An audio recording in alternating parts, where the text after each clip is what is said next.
I'm Angel Davanport, and I'm from Gage Park here in Chicago.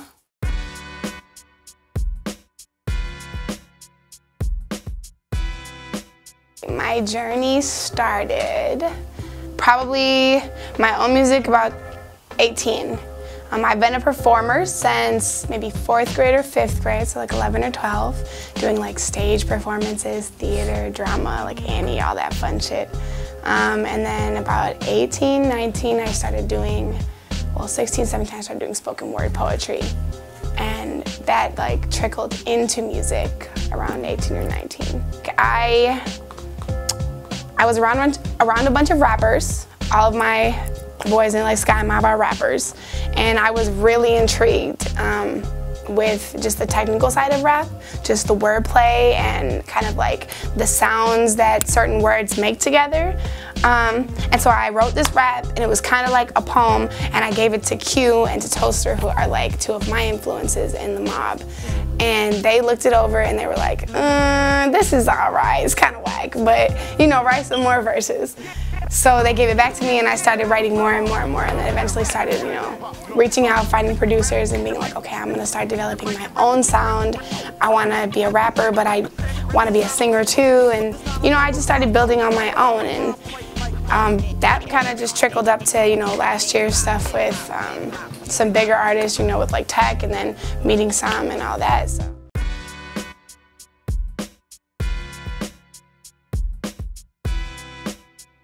I met Tech N9ne through my last manager. I started pretty much in February with a manager, and he was great. He had a ton of connections, and it worked, you know, it kind of worked for us. But one day he just dragged me out to the House of Blues, and he was like, I want you to meet somebody. He didn't really tell me who I was gonna meet. I was disgusting. I was in like workout gear, and like I was sweating. I had been riding my bike. Oh, it was disgusting. But so I went to the House of Blues, and then lo and behold, it's a Tech N9ne concert. And it just happened that like Tech was like one of my influences like back in the day. Like I was listening to him like, man, when he did Angelic, when he was like, even before like 6s and 7s and his Wayne shit came out, and he was like going to visit Wayne in jail and all that shit. Like I was like loving his shit before that. So we went to the House of Blues.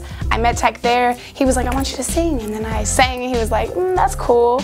But then we went on his bus after the show, and he was like, oh, I heard you're a rapper. And I was like, you know, I got some bars. He was like, okay, spit some shit. So I dropped like, I spit a freestyle that I had written. It was like a freestyle I had written. It was like 60-something bars. And there was like a little singing break in the middle of it, and it was just really cold. So he was just like in awe of it.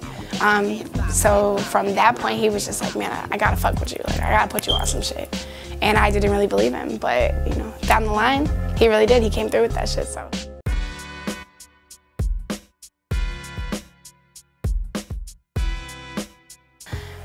The climate, I think, is incredibly diverse right now. We started with like Chief Keef a couple years ago, and to see it go from like Chief Keef, that's that shit I don't like, to be like Chance, and now it's more band oriented, or going from Chance to like Tink, which is like R&B, and then Dreezy, which is like drill, but you know, chick drill. I think right now we have the most diversity. I think that's what we have to offer. I think that is like our strong point. I think our message is our strong point, because we're not just rapping about like guns and drugs anymore. Like for like a couple, maybe like a year or so, everyone was writing that shit like, oh, Chirac, you know, King Louis was doing his shit, and everyone was really trying to follow him and follow Chief Keef and follow Dirk and follow Herb, and that's cool. Like, but that's what they do. So when you're like me, or you know, if you were just say No Name, that's not our genre of music. So we're gonna build off of something different. So I just think that Chicago is becoming like a catalyst, kind of like an incubator for all these different types of music that people didn't even realize were here. So I think we're becoming an incubator for like specifically like young, powerful Black minds. Because we're not stupid. And a lot of our good music is coming out of the hoods now. Like even like people will say like, you know, Chief Keef. I don't personally listen to Chief Keef, but I can't deny that he got a $6 million deal. I can't deny that he probably sold like 175,000 records. That's more records, you know, than I've sold. He has a lot to offer. That's where I was going. Even though he's Chief Keef and he, you know, is talking about drugs and money, there's a whole different lifestyle out there that I'm not necessarily involved in, that he's offering some kind of knowledge to those people, like to those kids, to kids from the hood. Like, well, yeah, I want to say he is being the voice of that, but he's kind of the same as like a Kendrick is to Compton. Just as like I'm the same for people in my neighborhood. There's a lot of people who I'll meet that will be like, damn, you came out of Gage Park? I'm from Gage Park. Like, I didn't know that people from Gage Park were that smart or had that much ambition. And I'll be like, damn, that's really how people see us. So Chicago we just got smart, young, powerful black minds that are willing to make a difference, and other places right now are not. Other places are not.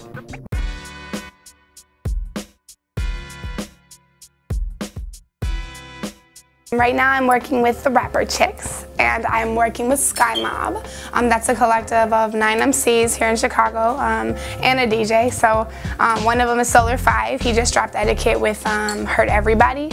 And then Green Slime, he's on tour right now with Method Man and like Mick Jenkins and all them. So you know, we're doing some stuff. Someone is one of the rapper Chicks, Hologram Kizzy, who is Fluffy. I am doing a little bit of outreach as far as like girls in Chicago. I really want to build my brand with other women. So I've reached out to, you know, Bernie from Verlux. I've reached out to AJ Peace. I don't know if you guys know her from Higher. She's super cool, I love her. I've reached out to No Name, to Via Rosa, or I don't know if you guys know who Death Via Love is, but she's got like a cafe here in Hyde Park, and it's like super delicious. She makes all kinds of vegan shit. Yeah, no, like that's really what it's about. Like I want to work with chicks because I feel like, you know, everybody doesn't give their support to women, and it's really hard as a woman to be in Chicago and to come up. Like no one is checking for you. No one is like, oh, who's that? You know, who's that raw ass MC, female MC with the raps? Like they're like, oh, shorty with the thighs, shorty with that ass. Like they're not checking for our raps. So it's just really important for me to find chicks who have good character, good personality, good business skills, are willing to grow, and then, you know, good lyrics, and they're just an overall good person.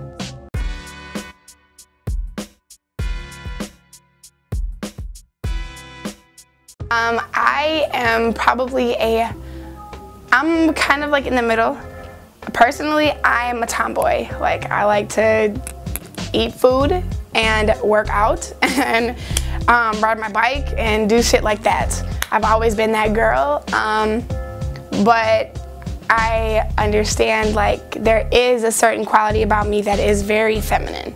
Like I am, you know, I'm a very pretty girl. That's what it is. It's just what it is.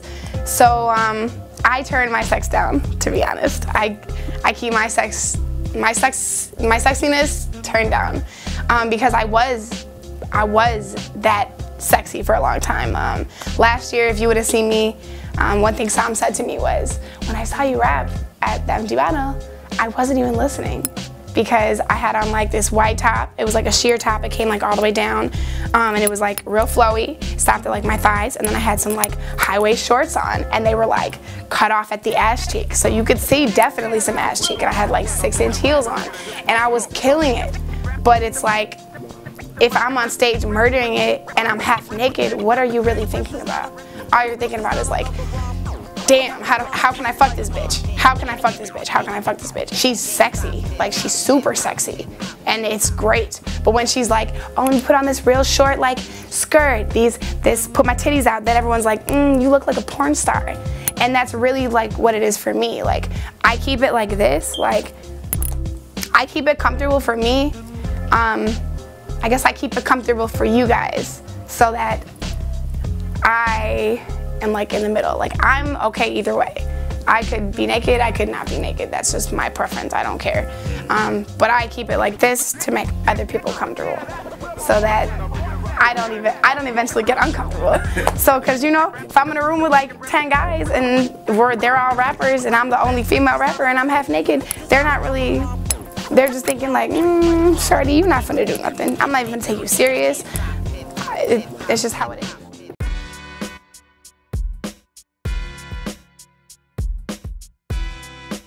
Do you want to be famous or not?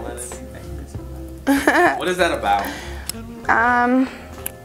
Famous is about like, for me it was really about being with somebody who understood you, like who really understands you, and is willing to take a plunge. Because like, I'm telling you all the things that I am. Like, goddess, like I'm Isis, you can call me Angel. Like, I'm giving you my name, I'm telling you all of my attributes, like, but are you willing to accept that? Like, that's what it is for me. It's not that for a lot of people. I know some people were like, oh, it's just a sex song. Do you wanna fuck with me or not? Or do you actually wanna be famous or not? Like, some people were like, what are the underlying tones? Is that some Illuminati shit? I was like, no, I'm clearly not rich enough to be in the Illuminati, but I appreciate the thought. Like, you have to sacrifice a lot of yourself just to be a part of like the grand scheme of things. When I met Tech and some other people, like when I met like Bun B, when I met like S.I.C, some of the things that they told me were like, you have to give up a lot. I know just a little bit because, you know, I was in a really bad situation with a manager who just was like, it just ate me from the inside out. So as far as myself and sacrifice, I know what I gave up because I was like, man, I'm not seeing my family, I'm not seeing my friends, I'm by myself, I'm with someone who doesn't even fuck with me, and I just have to suck it up and, you know, push through it. And so I know like a little bit, but I can't even imagine like not seeing my family I don't see them now, but it's like, I can if I want to. Like, I can make the time to go see them, but yeah, can you imagine like not having those options? Being like, you don't get to see your mom today. Actually, Mother's Day last year, I was not with my mom on Mother's Day. I was with Tech and we were shooting videos, and he was not with his mom. And I had like the luck of my mom answering the phone when I called her. Like, his mom didn't even pick up because, you know, he's working. So it's like he has to call her in those little moments that he gets a break. And just to be like, man, I have 4 videos to shoot today, and then I gotta go to this event, and then I gotta go to this signing, and then sign all of these like posters inside the warehouse still, and then I gotta find time to call my mom and tell her Happy Mother's Day in between that. Like, and just call her. So, man, I haven't, you know, I haven't had to give up nearly anything yet.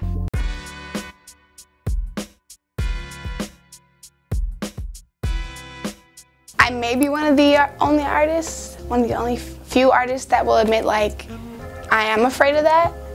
Like, don't get me wrong, I would love to be like on the Kim Kardashian, Kanye West level, because then there's so much more I can do. Or we're taking this money and we're putting it here. I'm gonna take my time, I'm gonna do this. Like, I know that there's more that I can get to. It's like, you know, a better studio equals better quality music, as opposed to like a half-ass studio, half-ass music. Have pictures and your personal life out there. Like, everyone you date, everyone knows. Every time you have a fight, everybody knows. But at the end of the day, it's a job too. So it's like, do you want to have a career, or do you want to, yeah, because those are all options. Like, that's like the great thing about where I am right now in my path is like, I could be a songwriter, I could be a singer, I could be an actor, I could be a dancer. I can learn all that shit right now. Like, in 10 years, I'm gonna have to be like, this is what I am. Like, there's no more like experimenting. So I can fall back. If I want to fall back right now, I can fall back and just be like, fuck it, I'm gonna write for 10 years. And then I'm like on some 7-shooter shit. And then in 10 years, put out some other shit signed to a big ass artist. Or I could be Angel Davanport now and, you know, maybe blow out, He's over here throwing it up, but I could be Angel Davanport now like I am, and you know, maybe blow up, maybe not. It's gonna take me a longer time, but there's people who know about me, so I'm like, People are checking. People are checking, yeah, and that's why I'm not really, like, I'm not in a rush. That's why, like, you're not gonna find too many videos out of me. You're not gonna find too many songs. Like, I'm not giving my shit away, like, I'm not just giving it away. Like, I know that's what people are doing and that's the trend right now. Like, I see Chance and Vic and Save Money and all them niggas, they drop so much music and they have such a great fan base because of it. But I'm like, man, I'm not putting something out that's not 100. I'm not putting it out if my soul is not in it. Like, I'm not gonna give you guys some half-ass shit because I spent a year giving people half-ass shit that wasn't even, like, really me.